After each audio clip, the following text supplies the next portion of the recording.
So we may finally have some insight to what will be in store for us on the Guardians of the Galaxy Rollercoaster that's coming to Epcot. So let's dive into all of that up next.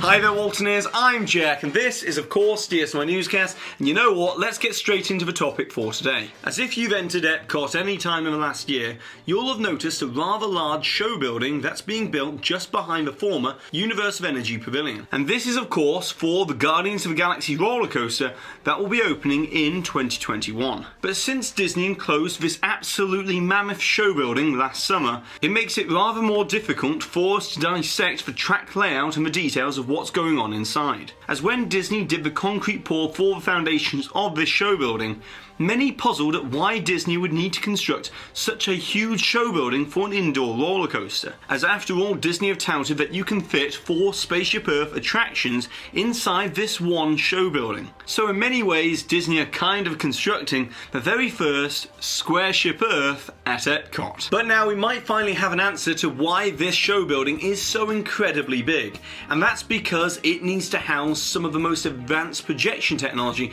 that we've ever seen used within a roller coaster attraction. As back in mid-March, a permit was filed for the fabrication and installation of show screens for the location of this building, and the company that has been contracted to carry out this work is Spitz Inc., which specialises in creating planetariums, large format cinema domes like what's used over in Soarin' and Epcot and Disney California Adventure, and this company also specialises in creating theme park attraction full dome projections that are custom manufactured to fit the specifications of very complex environments whilst delivering the highest quality projection without distortion of the image. Now there's one diagram on Spitz's site that might hint at what we can expect is this full dome projection diagram here, as this would align with a 360-degree VR dome technology that would fully immerse the guests in every part of the experience. But the difficulty of this type of design of just one large dome inside this massive show building is that the rest of the roller coaster track would be highly visible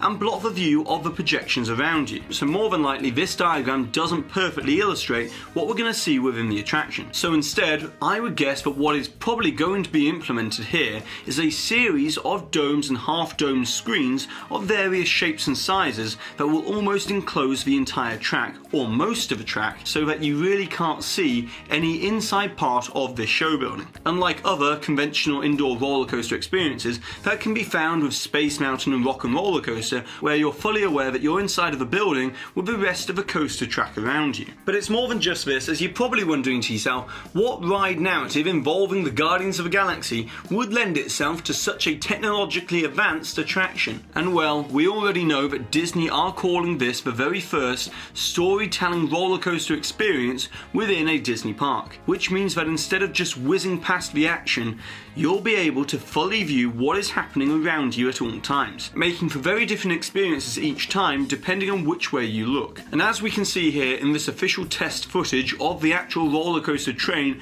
and ride vehicles that Disney showcased back in November of last year, Disney will be able to have complete control over the direction that you'll be facing whilst travelling, meaning that Disney will be able to integrate and interact more with the projection domes within this attraction. And Imagineering have become very well acquainted with perfecting the dome projection technology, as these systems will be used in Remy's Ratatouille Adventure, Mickey and Minnie's Runaway Railway, and of course the Millennium Falcon Smuggler's Run attraction within Star Wars Galaxy's Edge. But this will be the first time that this has ever been attempted on such a large scale numerous times within a roller coaster track to enhance the storytelling experience, as I expect that the ride narrative will have us as honorary members of the Guardians of the Galaxy on board our own ride vehicles, which will take inspiration from Peter Quill's Milano, as we can see in this concept art here, while zipping around in and out of a galactic space battle, like what we saw at the beginning of Guardians of the Galaxy Volume 2. However, that's not all, as we have also got these incredible new images from BioReconstruct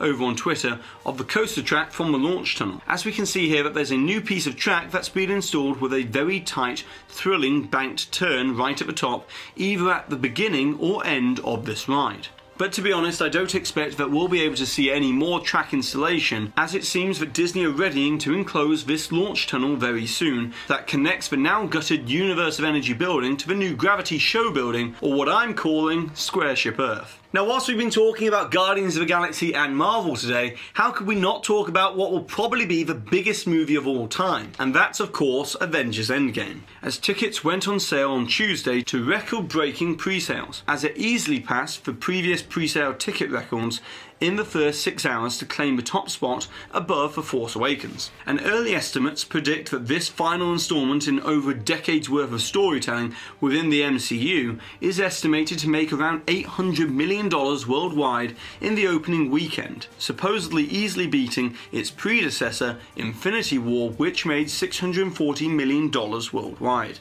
And on top of all of this, Marvel released another teaser with all new footage, which shows us most importantly the Avengers on board the Guardians of the Galaxy's ship, most likely flying off to Titan II to take on Thanos. Whereas what I think is really cool from all of this new Endgame material is actually these new epic posters that have a very Star Warsy aesthetic to them, especially this one for Dolby Cinema. And lastly for today, we have some news for you Haunted Mansion and Disney villain fans. As if you want to celebrate Halloween even earlier this year, you can in a sort of way, as Disney have announced the new Villains After Hours event for the Magic Kingdom beginning on June 6th and taking place on most Thursdays until August 8th, 2019. And then the Mickey's Not So Scary Halloween parties will begin on August 16th. But the Disney Villains After Hours event is different to that of the Halloween party, as obviously there will be no dressing up in costumes allowed at the After Hours event, unlike at Not So Scary, and there will also be no trick-or-treating or a villains or Halloween type parade